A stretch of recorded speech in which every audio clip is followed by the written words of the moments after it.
condition that, even though, when, or whenever. If is a conjunction. It also presents to us the possibilities of a noun, because it says if shows us an uncertainty or a possibility. If. He says life is full of ifs. We have a lot of ifs. We have a lot of situations. We have a lot of actions. We have a lot of causes that comes our way as a result of a main cause. Now, the if clause shows us this. What is clause? Clause is a distant article or provision in a contract, treaty, will, or legal written document. The adjective of clause will follow one of two patterns. Clause can only do one of two things. Clause does not express a complete thought, so it cannot stand alone in a sentence. So if God would have said, if I shut up, that's an incomplete sentence. He had to come back and say, the heavens, that there be no rain, to complete it. So he says, I will not ever speak a fragmented word in your life. If I should decide to shut up the heavens, then I got to tell you what's going to happen after it. If I should decide to disrupt your world, then I got to tell you what's going to happen when I do. So he says, if. Now there is a clause in the if that stands independent. And that clause begins with relative pronoun, that which, who, whom, and whose. He said, if I, that's a complete clause. If I should decide to shut up the heavens, I can't stop right there. I've got to complete my statement. If I decide to allow the pestilence to come, if I decide to allow the locusts to eat up your people, then I must do something to counteract, to complete the statement. Because if I leave it like that, then the pestilence will come and destroy the land. If I leave it like that, then the locusts will come and eat up your substance. If I leave it like that, if I decide to shut up the heavens that there be no rain, then every day it would be rain and no sunshine. So he said, I've got to give you a conclusion to it so that you would understand that if I allow calamities to come, if I allow troubles to come, if I allow circumstances to come, then you've got to know that there's something coming behind it to complete the sentence. Look at somebody and say the if clause. The if clause. He says to them, very interestingly, he says, so if I shut up the heavens, that there be no rain, if my people, he gave clarity, if I allow disaster to hit your world, if my people, then he gave classification to it, which I call by my name. In other words, he said, this is not for everybody. This if clause is designed for a certain people. Are y'all not following me? He said, Solomon, I want you to express this to the people. Since you took the time to pray for everybody to be delivered, since you took the time to speak as a corporate body for everybody, take this message back to them. You said, Father, if you shut up the heavens that there be no rain. He said, now let me answer you. If I decide to shut up the heavens that there be no rain, if my people, which I call by my name, will humble themselves and talk to me, I'll shut the heavens that it rain no more. Oh, y'all not hearing me. He said, if I allow calamities to hit your house, if my people, which I call by my name, will humble themselves and pray, I'll fix the situation in the house. He said, this is a special privilege that is given to those who operate in the if clause. They understand that if God allows something in my life, oh my God, I'm starting to feel a preacher.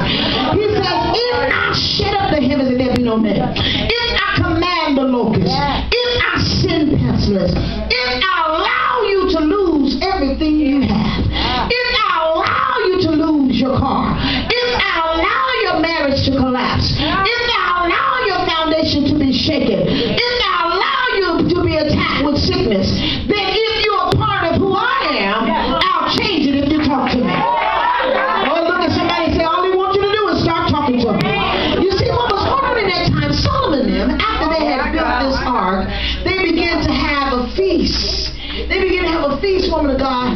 7 days they had a feast. And then 7 days they had a dedication.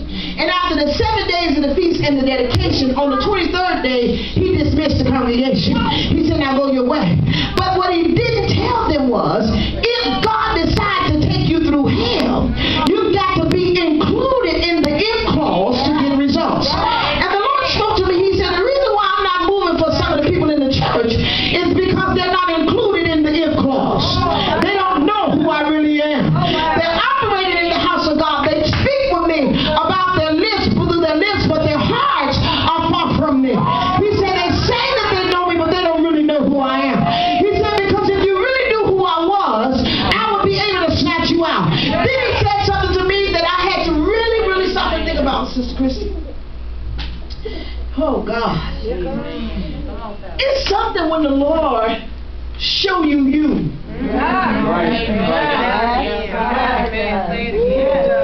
I'm going to say that one more time. Because he said, tell them I'm not going to keep showing them. He said, tell them that grace is running out of grace. He said, what is happening in some of our life is a product of our own environment. You ready? My son back there, Dale, 18 years old, he decided that he was going to move. Now my first emotions was, I'm so upset. Oh my God, he can't leave. You know what the Lord said? You left at 18.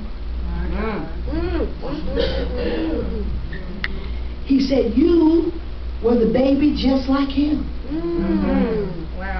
You were spoiled just like him. And at 18, you left home just like him. I packed up and moved to another city. It wasn't that I didn't have a mother or a father. It wasn't that I didn't have family that loved me.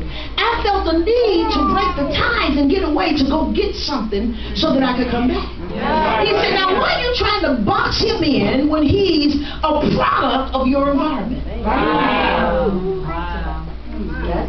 He's doing what you did when you were 18. Wow. Oh, y'all don't hear me? Because I'm getting ready to drive down your street. He said the reason why some of y'all is so messed up and things are not working because you've created an environment that can't nobody live in, including you.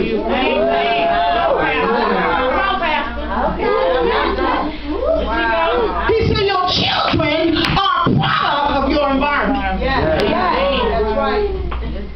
He said there's an if clause that is in position that comes to those who would humble themselves, seek my face, and do what I say. Now, if your child see you doing something crazy, and your child repeat what they see you do, then don't get an attitude with God. You set the environment. If you're contrary and disobedient to God, your children is going to be contrary and disobedient to you. If you got an attitude with God, your children is going to have an attitude with you. Yes, it's not always you. Sometimes it's in the bloodline.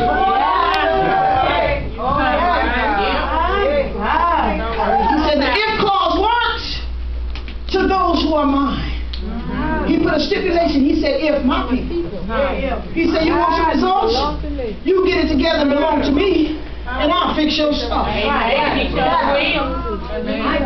When the Lord spoke that to me today, I said, God, I thank you so much for reminding me of how I bust the move at 18.